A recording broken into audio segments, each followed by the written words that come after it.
All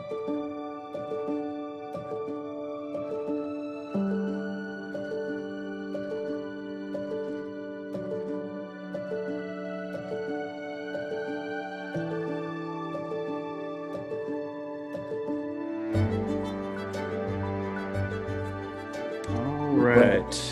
Thank you all for coming today. My name is Daniel Ware, and I'm the genealogy librarian here at the Kentucky Historical Society. We're going to mainly today talk about, it's a new year. People do New Year's resolutions sometimes, even if they don't necessarily keep them.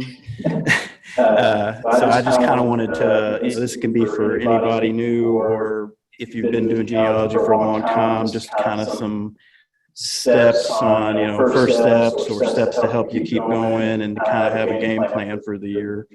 I do also want to preface that this is the first time that we're doing a hybrid between in-person and virtually. So this is kind of the trial run one today. So if there's some technical difficulties or if I hit a weird button or something weird happens, please forgive us.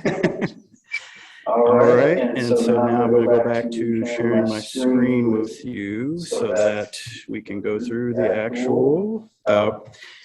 She's getting an echo. Somebody is. Yeah. Yeah, they're getting echoes. Okay, we're going to try to address that very quickly, hopefully. Okay, how about now? Are you all still hearing an echo? Much better. Okay. Okay, that's good. Okay, thank you. If anything you notice, weird technical things, just let me know. We can try to get it fixed, hopefully.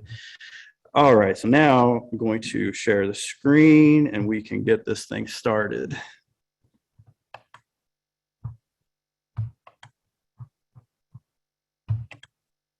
Okay, so like I said, I'm Daniel Ware, the genealogy librarian, and we're going to create a genealogy plan and stick to it, hopefully. There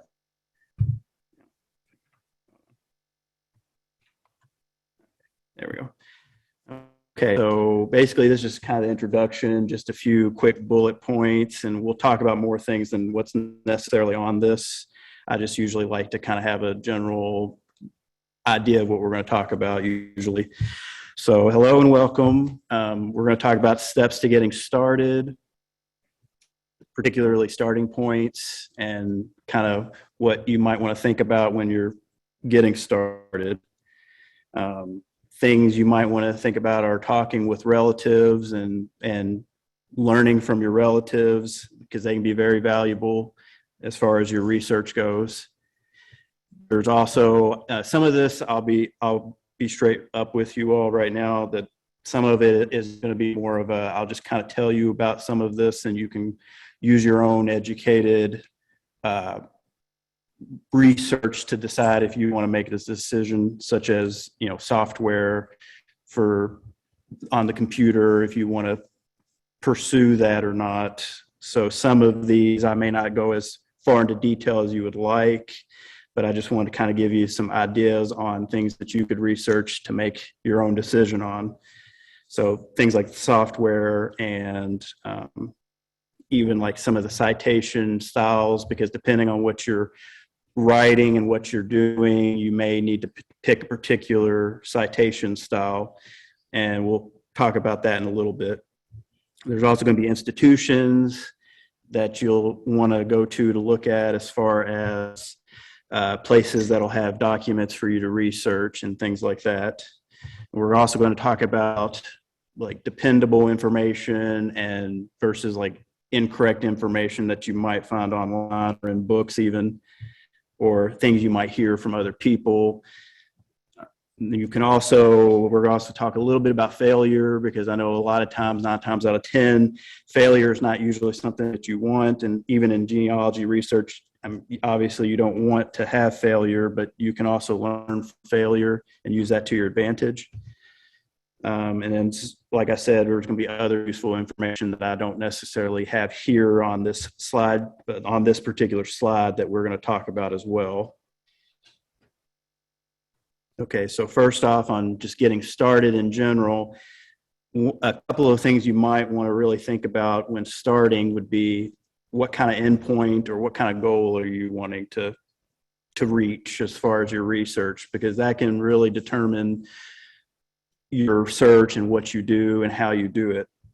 Some people want to just learn more about their family heritage and their family in general, whereas others might be trying to put together a family history to donate to an institution for others to learn from.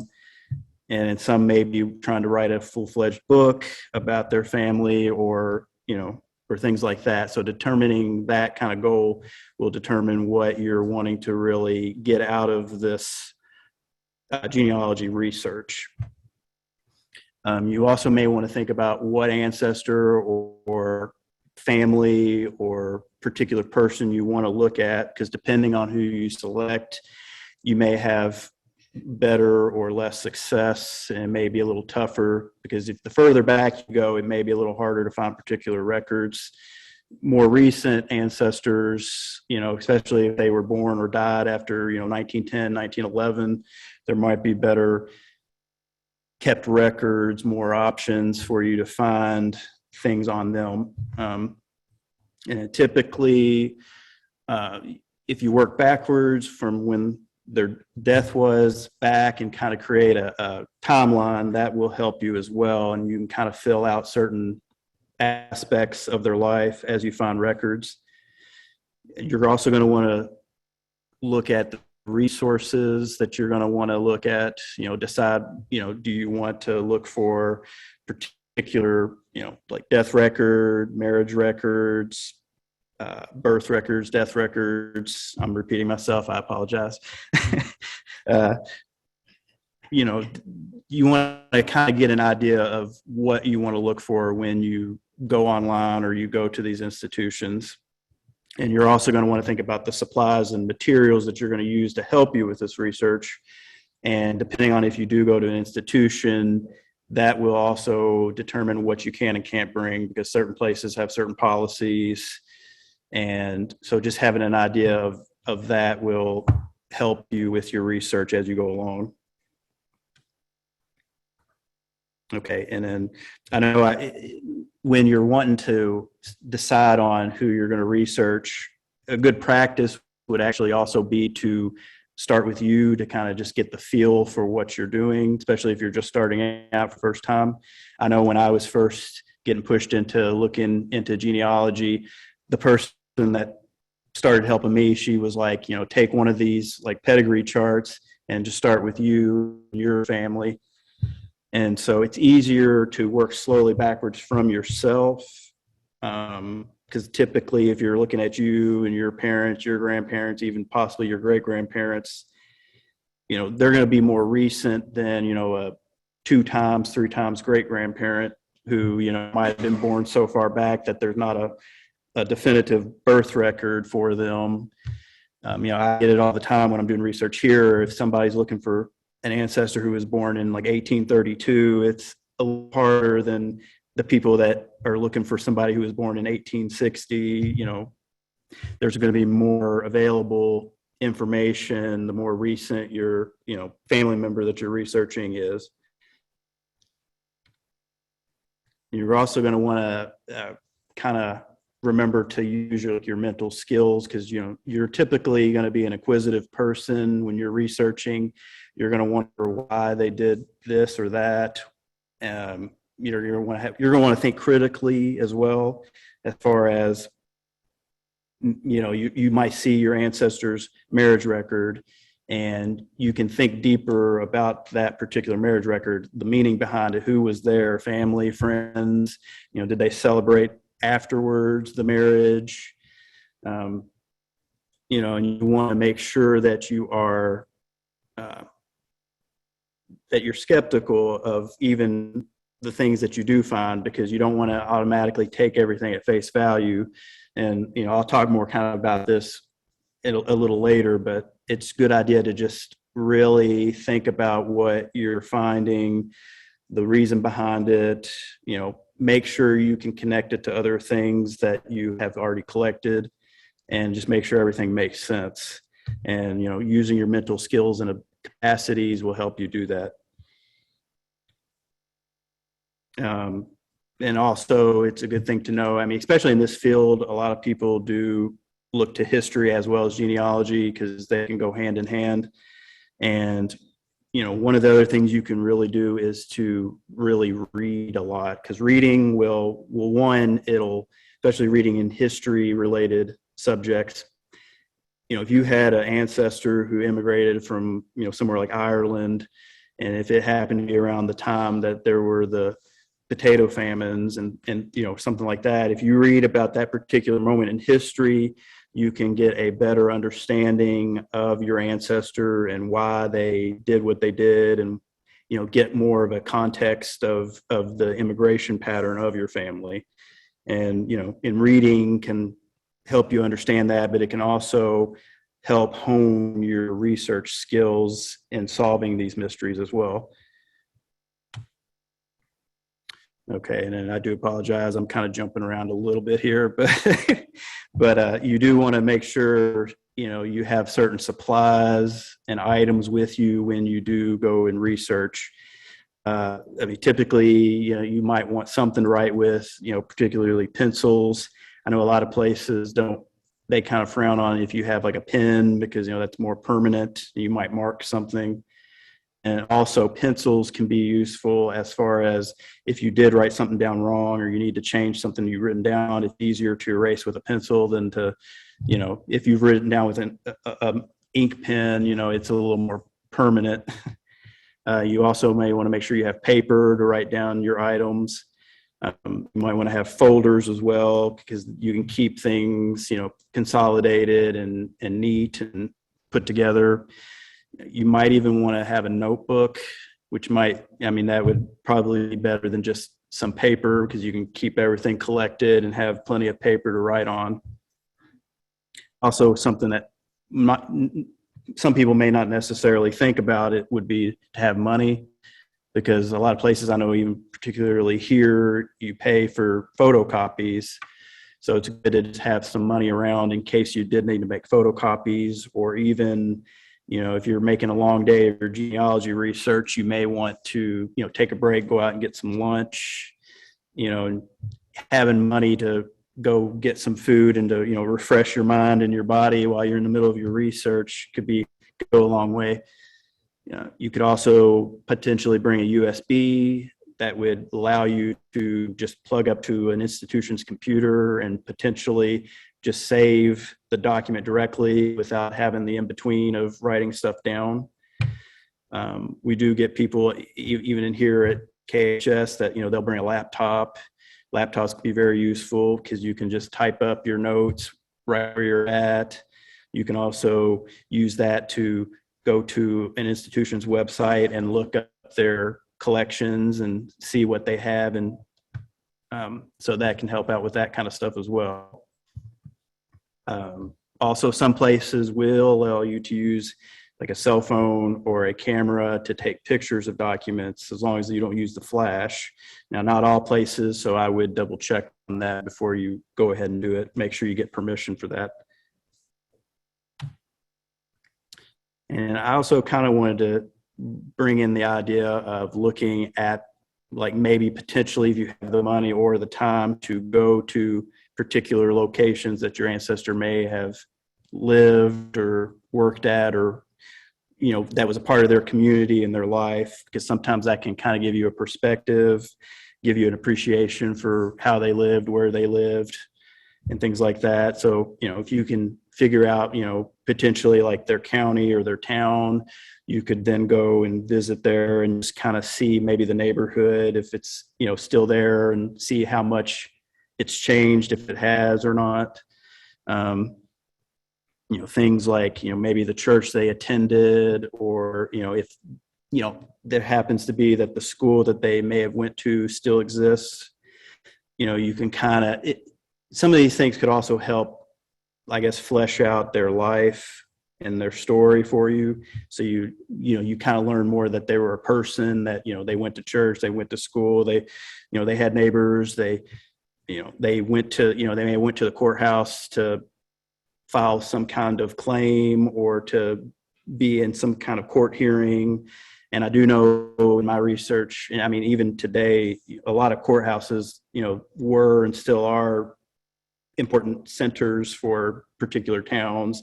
They'll have a particular courthouse day, and people would, bring their wagons, bring their items that they're trying to sell, and everybody would kind of come together and meet. And, even if you're just, go in there just to see, you can kind of visualize, maybe your ancestor being there, meeting with people that they may have not have seen in a month, or, however often they did these particular courthouse days.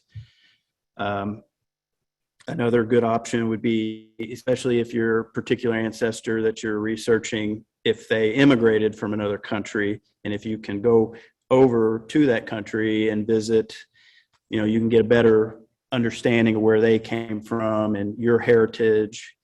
You can also, I know a lot of people, even when they're looking and doing their research online, on Ancestry and places like that, they might get up to a certain point where that ancestor that they're currently researching came from another country, and they may be kind of blocked behind international waters as far as records that may have not made it to a database yet.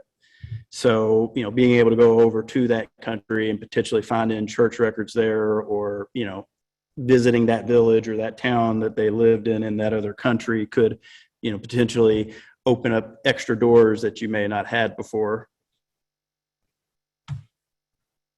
Okay. And then also this kind of goes more with like the supplies, but you could also fill out like a family sheet. And depending on how far you're going and how wide of a net you're throwing at the moment, you might want to bring plenty of these for, each person, each family. You want to separate the family sheets by surname, keep them together. And another way to kind of keep them a little more organized is you could put the different surname pages together or near each other based on the country of origin. That way you can kind of keep things a little, things won't get too mixed up, I suppose. And then also you would want to include page numbers for those. That way you can use that for reference if you need to go and look for this particular family on page 3 or something like that. Okay. And then I know I mentioned this like a long time ago, but relatives are very useful in your genealogy research, particularly if they are older relatives. They could have potentially personally known the ancestor that you're researching, and they may have firsthand account stories or experiences with this ancestor, or of an event that surrounds your ancestor. It's good to interview them before it's too late. I remember when I was in 8th grade, I had to do a genealogy project, and I interviewed my grandfather, who he was a soldier in World War II. And so, I was able to get an aspect of his life and his perspective of World War II straight from him. And then, he actually passed away like maybe a year later. I was in 8th grade. He died the December of my freshman year in high school. So, that short of a window, and, then he was gone, and I didn't have an opportunity after that to interview him anymore. So, that's why it's very important while you have a chance to interview relatives who may know things.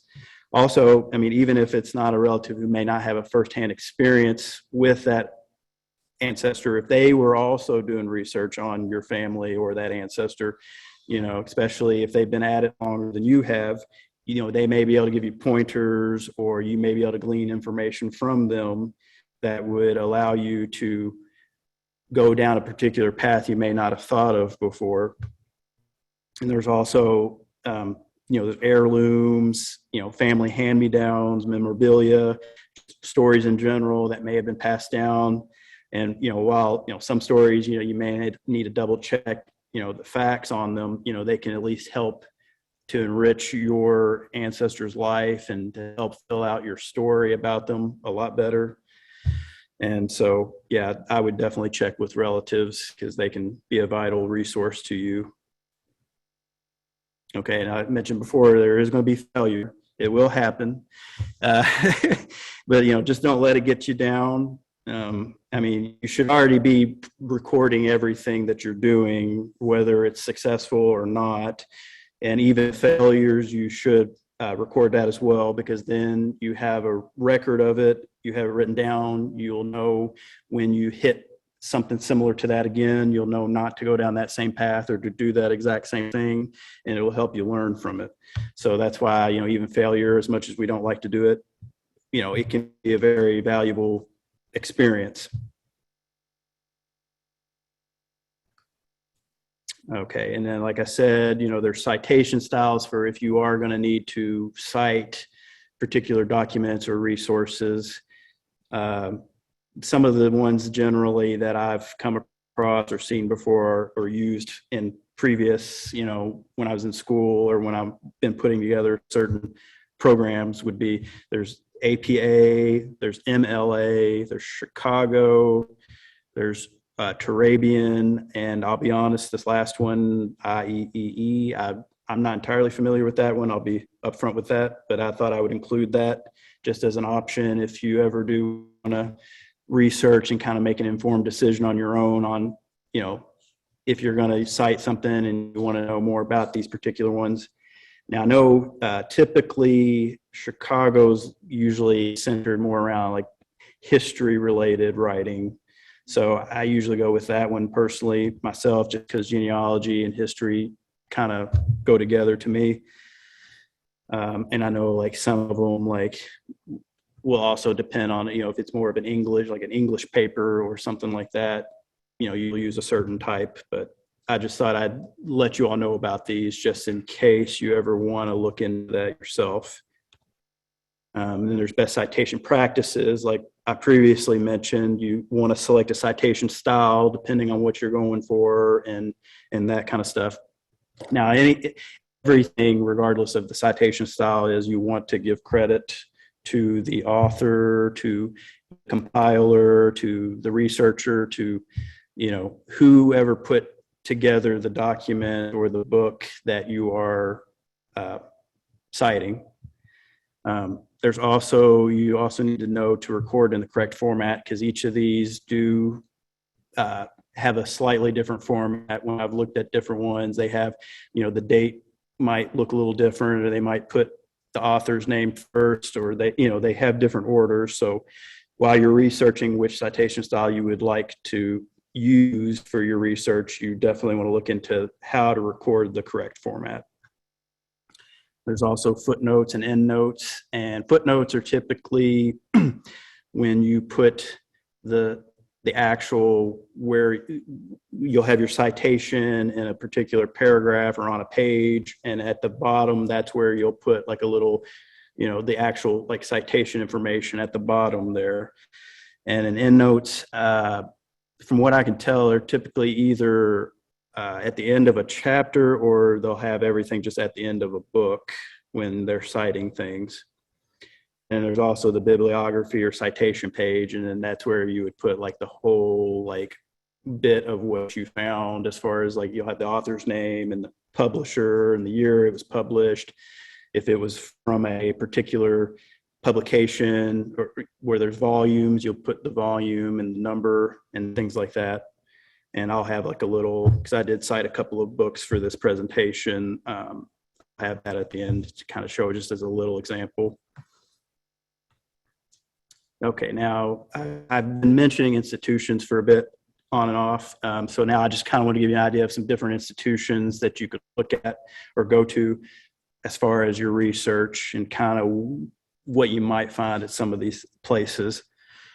Libraries and museums, typically, I know I worked at a public library previously, and like we had like a Kentucky room.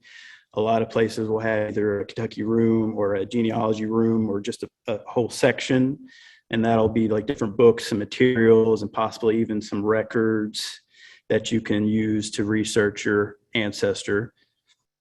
Even some schools and universities, and then there's repositories that will just have like archival material, or they'll have newspapers, historical newspapers. They might have special collections that you can look at. And so those kind of places can be very valuable as well. They'll be a little more, some of those places will be a little more specialized, and you'll only go there just to look at like a particular collection or archives. You also want to check with churches. I know that especially if they were Catholic, those can be very valuable going, if you know where the Catholic Church was or the diocese of that church. They'll typically still hold a lot of the church records and baptismal records that, places like us may not necessarily have.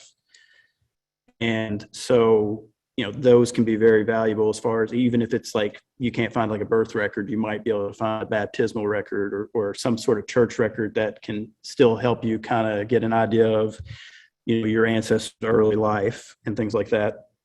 Historical societies such as KHS are very useful. We'll have county books that will have, tax lists for a certain county. So you might find your ancestor on a particular county tax list. We'll have indexes for certain, birth records, death records, marriage records pertaining to certain counties. So if you know what county they lived in, you could come here and look at stuff like that. There's also surname files, so you can find things that have been collected for a particular family, or even if they're a prominent enough person, there might be just a file on that particular person.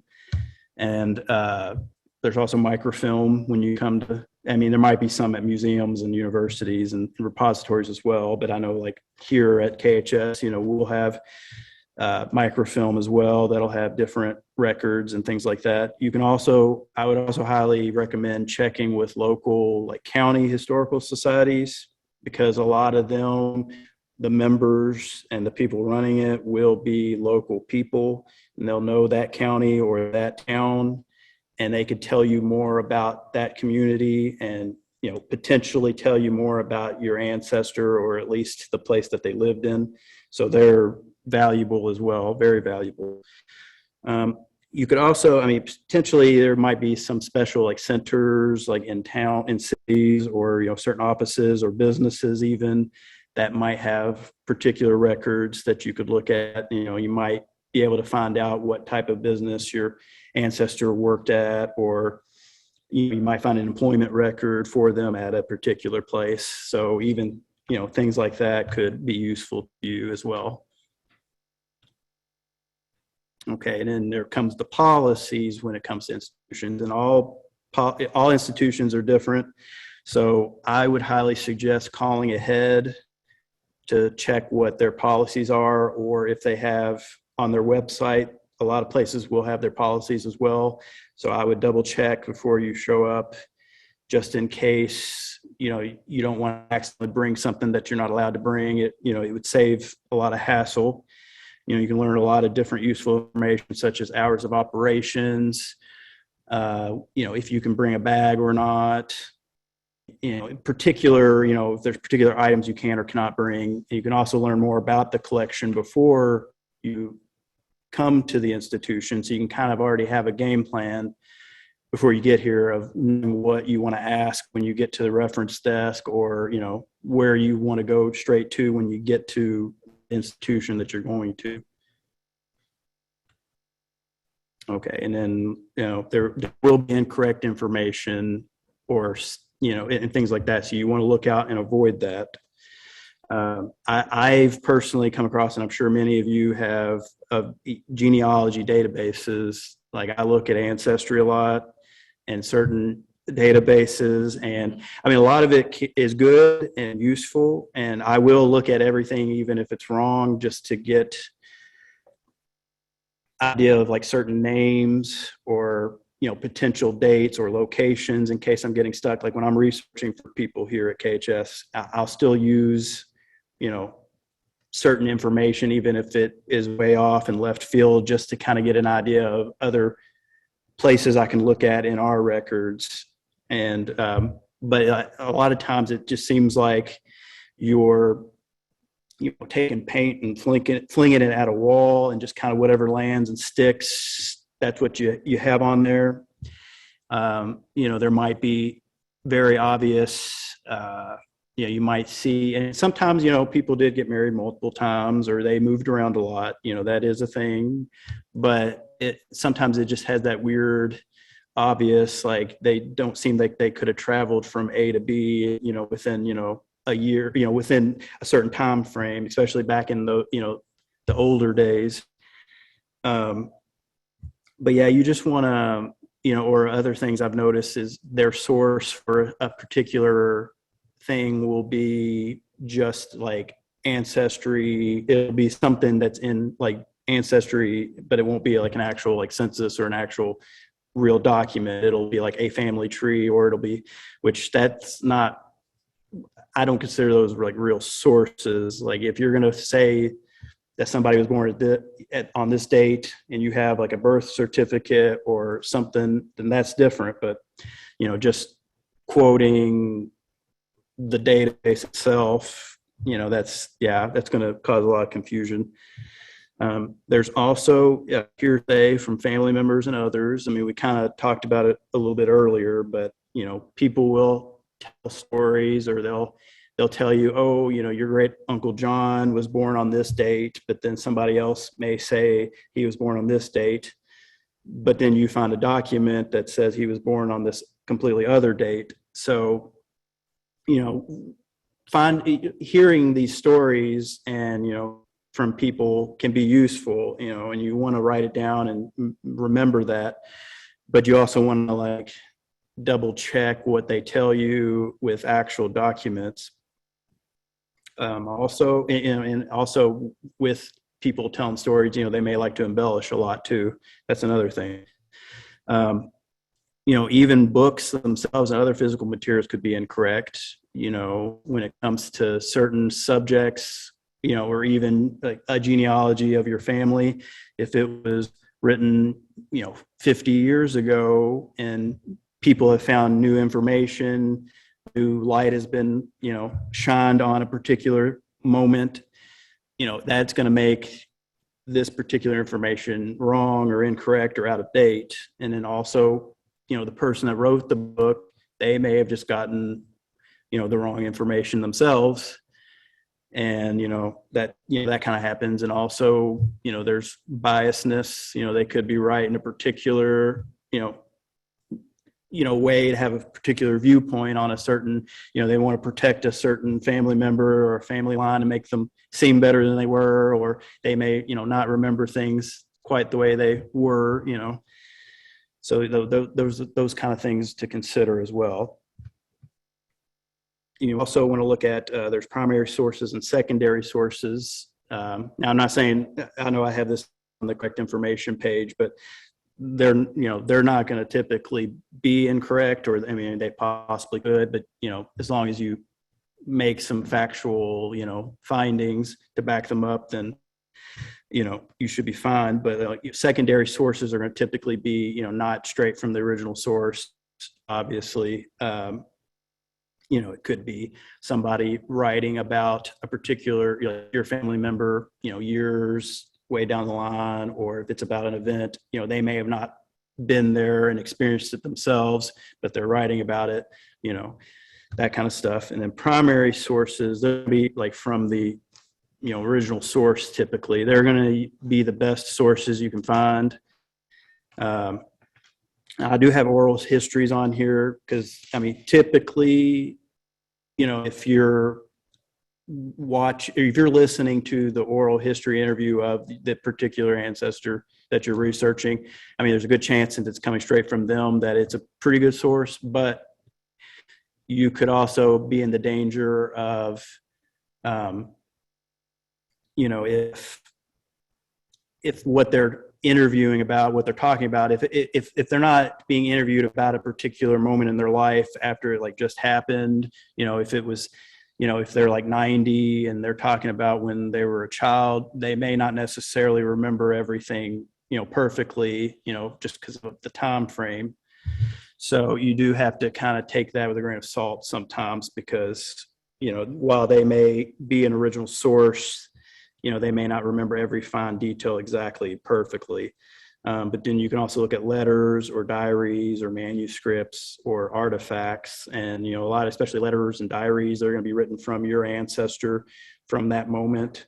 So if you're studying up on a particular part of their life, you can look at how they were corresponding with neighbors or friends or family members, and kind of get a better idea of them since it's coming straight from them at that moment. Okay, and then you also want to corroborate all of your findings. So if you know, or if you found out that your great uncle John died on a particular date, you want to definitely try to find a death certificate or a death record or something official that states this. You can talk and meet with others, because even if the information isn't necessarily 100% correct, typically if multiple people have like the same information on a particular thing, there's usually a good idea that, okay, there's something there, there's something to that. You all wouldn't just be way off in left field, all of you wouldn't, but you still want to make sure that everything is official and connected to official documentation. You also want to make connections to all of your documents, make sure everything connects and make sure everything adds up, because if you're putting together like a storyline or story of your ancestor's life and you see that your great uncle John died in 1863, but then there's somebody with your great uncle John's name that's in the 1870 census of this particular location, then you know that there's something wrong there, because either your great uncle John, if he did die in 1863, then this man that's got your same uncle's name, that's not the same person that was alive in the 1870 census, or vice versa.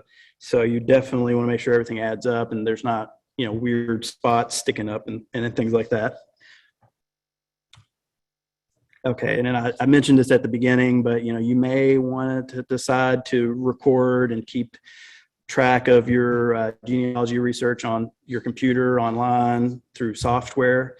So I just wanted to kind of list just a few that I saw, when just kind of looking around at this kind of stuff. There's family historian, there's family tree builder, family tree maker, legacy family tree, roots magic, and many, many others that I wasn't going to put on here.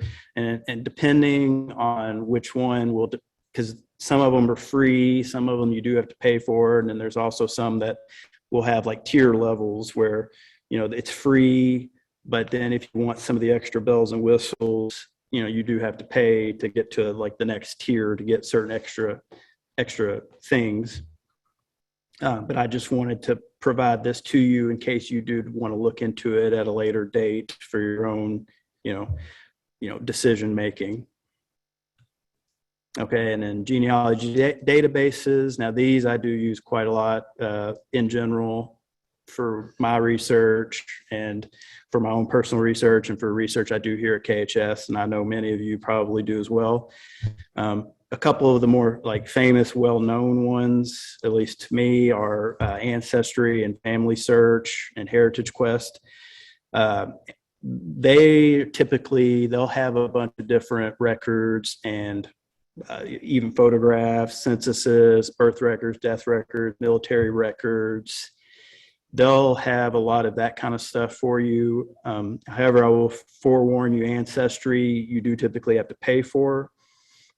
However, if you do come to like certain libraries, they will have a library edition of Ancestry that you just have to click on a link on that institution's website, or as long as you're connected to their Wi-Fi, you can typically get in there for free. However, when it comes to Ancestry, even the free library version, you can't put together like a family tree, and you can't necessarily put together like documents and attach them to a tree. You can basically just find documents and like email them to yourself or save them onto your computer or things like that. However, though, Family Search, you can do that all for free. Ancestry, I forgot to mention Ancestry. If you do pay, you can do the family tree stuff, but you would have to pay. Family search is free. You just sign up for free, and you can make a family tree, and you can find the different documents. And if you go to uh, an affiliate of, their name is drawing a blank for me, the Church of the Latter-day Saints, all of them that do all this, the genealogy records and have everything, you can actually look at, because they've got a lot, if not most, a lot of the microfilm that they have digitized on there. And so if you go to certain affiliate libraries, you can sign in for free and look at those there without having to go to an actual, like, one of their physical locations. There's also Find a Grave, and that's also very useful if you're trying to find an ancestor's burial site, the cemetery they're buried in. I do use that a lot if I'm trying to figure out where, especially if I'm trying to piece together a person's life and I'm trying to figure out where they ended up. I do that a lot just to see where they may have died last or where they got buried at, to look at that particular county to find information for individuals. But also Fold 3, and that is useful for if you're looking for military records. And if your ancestor was in the military, there's a strong chance that you can find military records for your ancestor. Now, I believe that is a branch of Ancestry, like they have a thing on that. So certain places you may not be able to necessarily get Fold 3 because you would have to normally pay for that, but certain institutions, such as KHS, there is a link on the website that would allow you to go to Fold 3 and look at military records if you needed to. And a couple of other ones I just wanted to list on here that you might want to look into are WikiTree and MyHeritage, and kind of like all the other resources I've been telling you about, there are many other options as well than just these here. Okay, so I know I've been talking about kind of, having goals and things like that. So it's a good idea to kind of construct like an official game plan for the year, because this way you can kind of schedule progression points throughout the year that would kind of give you an update of where you are at a certain point of the year. That way, if you feel like you're behind, you can kind of pick up your pace and kind of make, particular game plans. And typically I would say like January is a good starting point because it's a new year, a new beginning. And then, around the June or July section of the year could be like a halfway point. And at this point, you might want to kind of reevaluate your goals and what you're doing and what you're trying to achieve. And, if you feel like you're, on the right path, continue at it. If you feel like you're kind of veering off, you might want to alter some things and fix some things. And in November, December, that area can kind of be your end point. That's where you get to that end goal and you're hopefully right where you need to be. You can also help you out with this. You can kind of break down like the year, break down your research into like particular tasks, and you can prioritize those tasks. Like, if you want to, even if it's not by these certain waypoints, if you would like to, have an idea of like by March, you want to have found particular documents for your ancestor, you wanted to have fleshed out their childhood by like March or by, June or July, you can kind of break down, and have like a task list, I guess, and prioritize those tasks. And, that can kind of help you, give you some ideas of how far you want to be as far as the year goes. I do bring this up because I know DNA genealogy, especially these last few years, have gotten really popular. I'll be honest, I haven't done a lot with DNA genealogy myself, but I do know that that's a thing that a lot of people do like to try out just to kind of get an idea of, potentially what their ethnicity might be, what the percentages, what their heritage might be. It might be something that you do want to look into. It could give you an idea of, a geographic starting point that your family may have. I mean, I know a lot of these are kind of, you take them with a grain of salt as well, and the percentages, they won't be like 100% this and, or whatever, they'll be broken down into, different percentages. So, but, it could be an idea of, if you want to pursue like, oh, I've got so much like Irish or English, Dutch, in me, ethnicity in me, you may want to see if you have ancestors that came from there. I know, it could potentially be something that you would want to start with or do something early with just to kind of give you an idea. But I would also suggest, potentially waiting on that and kind of getting more of the bare essentials done, kind of the basics done first before you really jump into doing some of this kind of stuff. Okay. And we've talked about failure, and usually that comes with, you hit a brick wall, or you have a problem, or, a particular moment in your ancestor's life, you can't get over this hole, or, whatever you want to say and call it.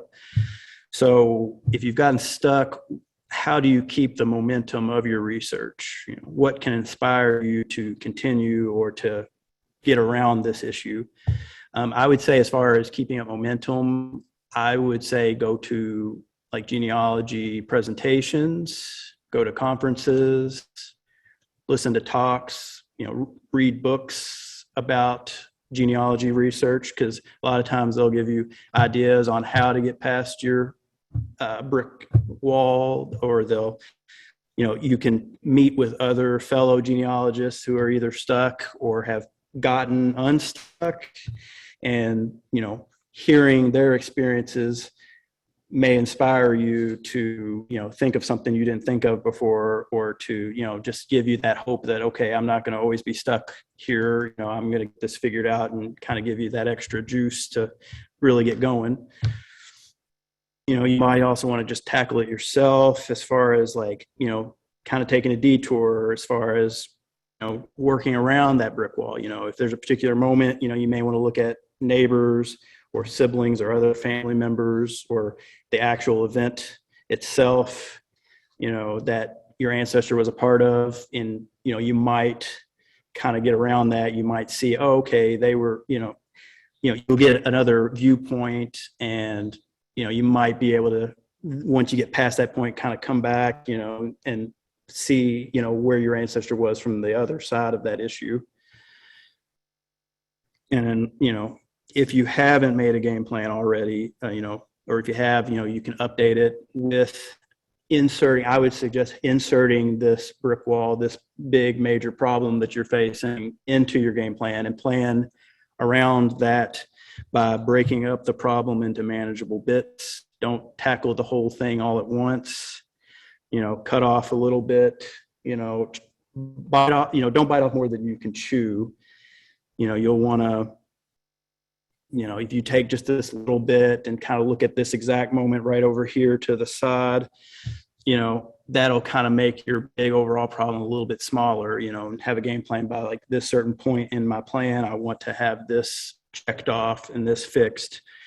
You can also look at other, even the more basic first time step kind of things like we've been talking about, or that you might look up and find, even going more basic, and, could help you rethink about your issue and kind of give you a better idea that you might not have thought about before. Also, a point that I didn't actually put on here, but I've thought about is, you might just want to take a little break, step away, go outside, take a walk, get some fresh air, go watch a movie,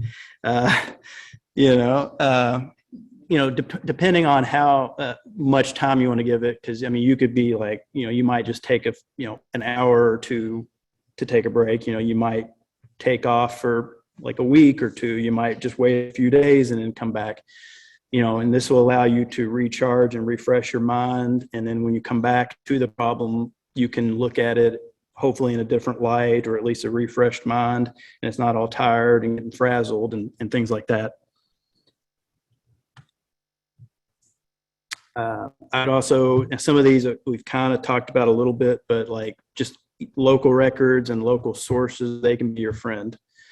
Like I said before, church records, if you can find the local church that your ancestor went to, you might be able to find records there that tell you more about their life.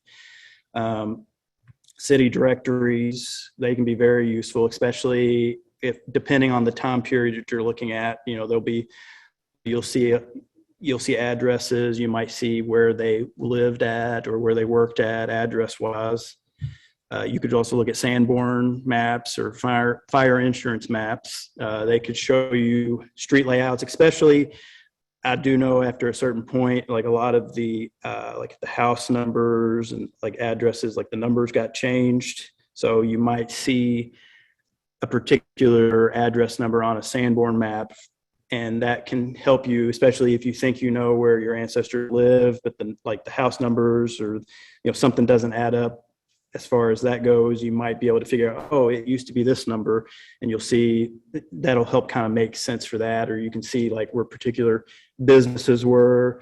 And then like, I had further down on the list, you could check with local business records because, you might find in an employee record for your ancestor. You might be like, oh, they were a butcher, or something. You might learn more about them, what they did in day-to-day life.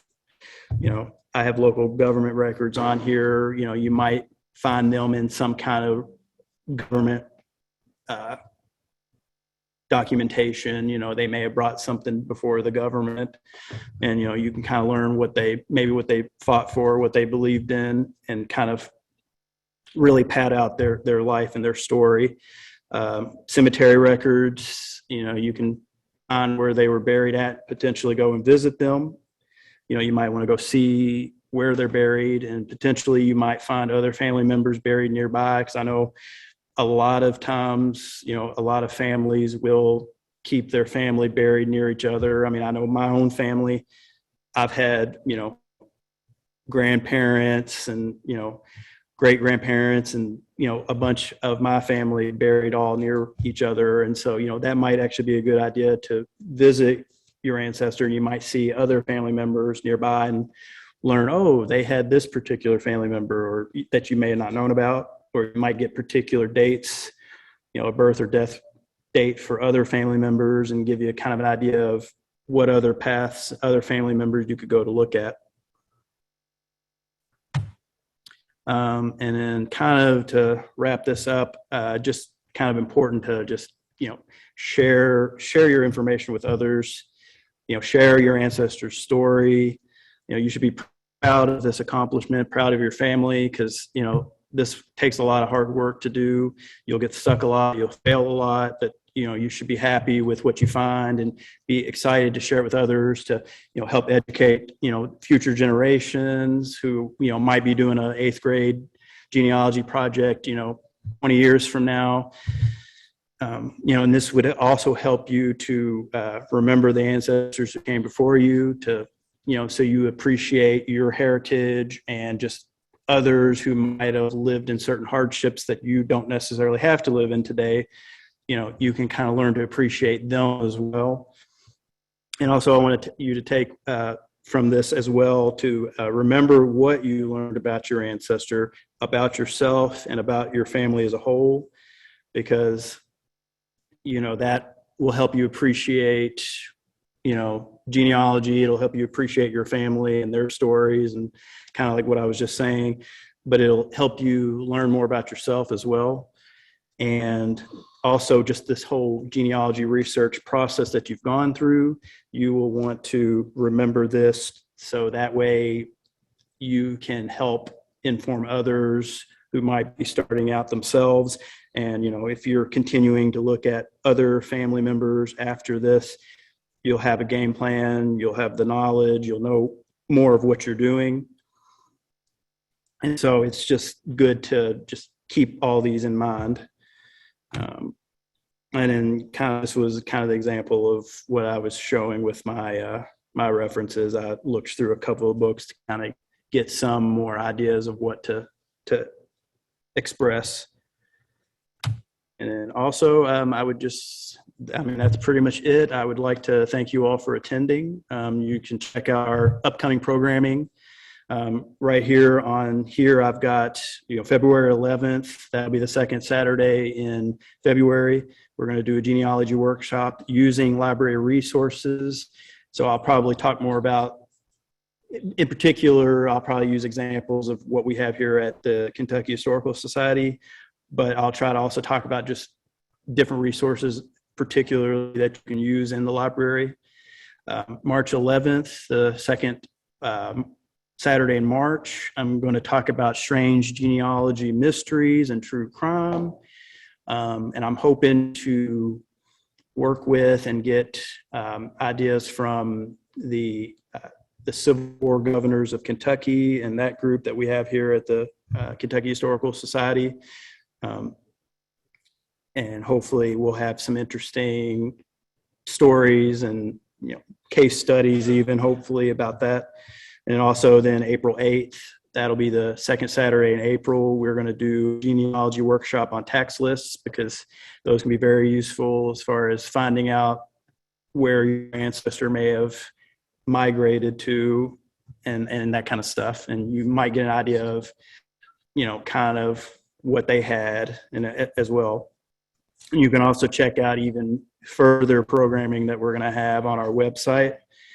And we're planning on this being a program we're running now through October. So we hope to see you at all these different hybrid programs.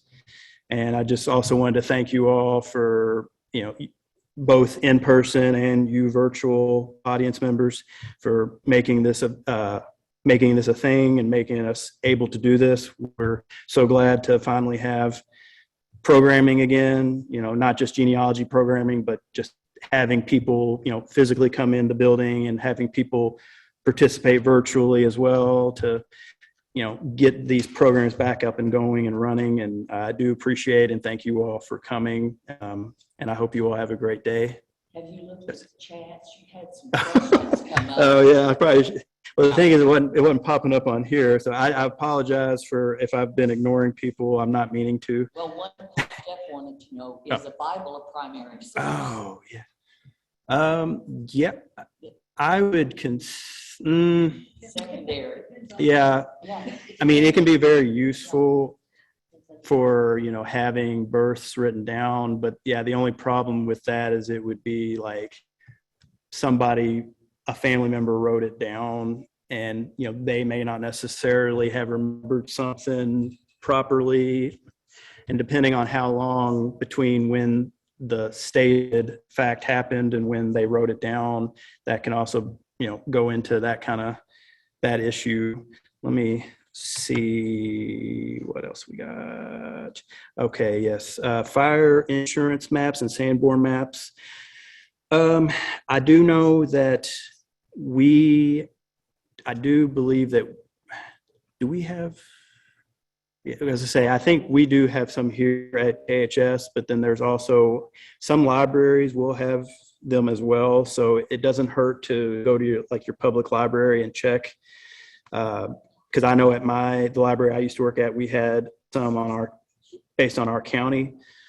You can also check on the Library of Congress's website because they have a lot of maps as well. Let me see what else we have here. Trying to get this to scroll. Come on. Yes, I do apologize for my technical difficulties. Okay, well, it's not letting me see anymore. Yeah. There. I guess I can stop sharing my page. That might help too. That probably would help a lot. There we go. There we go. I see more stuff. Okay. That looked like that was all the actual questions. I guess if anybody else has any questions, you can type in the chat if you'd like, if you're virtual or anybody here has any questions. Yes, sir. Is KHS still an LDS affiliate library? Yes. Yeah, I was trying to say that earlier and I couldn't remember the name of the church and stuff. I was having some name memory issues. Yes, we are. Mm-hmm. Okay. Now, a question on that. Yeah. I've been looking at Laurel County tax lists. Mm-hmm. Some of them do have the camera where you can look at it online at home. Right. Some have the camera with the key, so I can look at that here, correct? Yeah. Okay. Now, do I have to look at that on your computer or can I look at it on my laptop? Well, to say, I believe as long as you're connected to our Wi-Fi, like if you're here and you have your laptop, yeah, you can. Okay. As long as you're connected to our Wi-Fi. Okay. Yeah. Request to show the reference slide again. Oh, yes. Okay. Sorry about that. Yes, I do apologize. Let me get that up.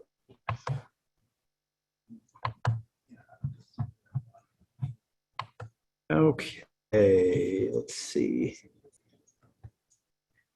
Is there anything that you were wanting me to go back to that you wanted to look at?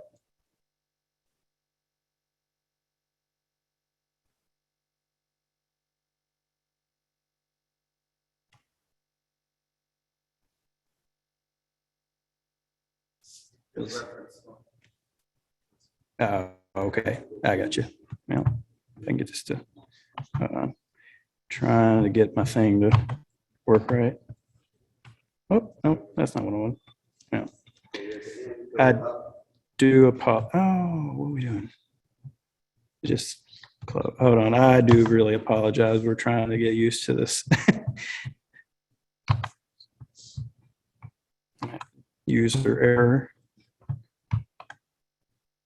Oh, what are we doing? I guess I accidentally ended the thing or something. You did. Okay. Just go back to it. You know where the reference slide is? Yeah. Let's see. I'm guessing that they wanted my reference page, I assume. Okay. And click from current slide. There we go. All right. Sorry about that. Confirm location. Was this the page that you were looking for? If not, I can find the one that you were looking for. And they want to see the info on the first steps book. Oh, okay. Okay. Yeah. I was to say this is the reference information for the First Steps book here at the top. It was written by Desmond Walls Allen. It's the First Steps in Genealogy, a beginner's guide to researching your family history. And it's from Cincinnati, Ohio, published by Better Way Books in 1998.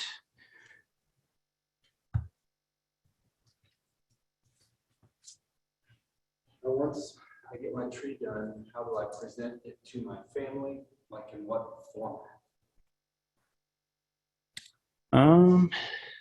Well, I mean, you could either, if you're just wanting to show like just generally like the family tree, I mean, because you could always just show them like the family tree, or you could write it out in like a narrative format. You know, you could put it together like a book if you've put together enough like resources and information and then you cite it. You know, I mean, possibly you could even, you could even have a more oral, I guess, experience where you just kind of tell it out, make it into a book. I mean, it just kind of depends on what you would like to do, what you feel more comfortable doing. But, there's all sorts of, I would say either like a book or, you can just show them the family tree itself and let them just look at the different descendants and ancestors and things like that. Cindy and Rob said making games from the information makes it fun. Yes. Yeah, that's true. Yeah, that's a good point. You could make it, you could do like either like even like a trivia game, or you could do just like a, make just any kind of game you could think of out of it where you're, really stressing the information on your family. And, it can be a good learning experience because, typically if you're having fun and if it's in like a fun format, a lot of times you'll retain the information a lot easier than if you're just kind of reading just some pages on a book.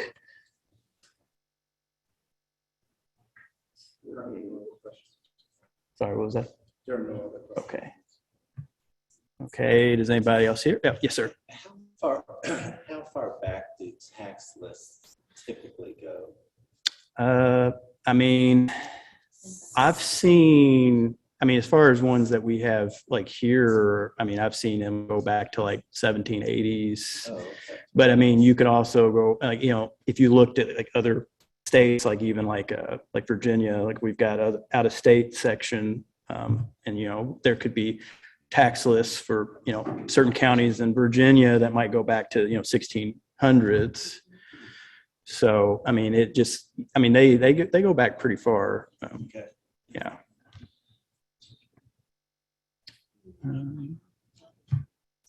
Does anybody else virtually or in person have a question?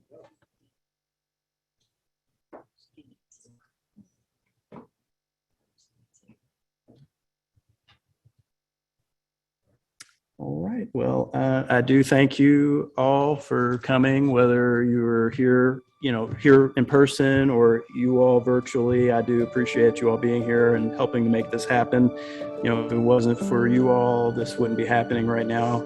So, you do have our sincerest gratitude, and we are thankful, and we hope to see you all here in some form next month. Thank you. Yeah, we've got our summer plan. It's a Thank great you. I do plan. appreciate it. Well, all of it, you said you wanted to do, I want to sign us up for the one on February 11th, how to use the library. I think so.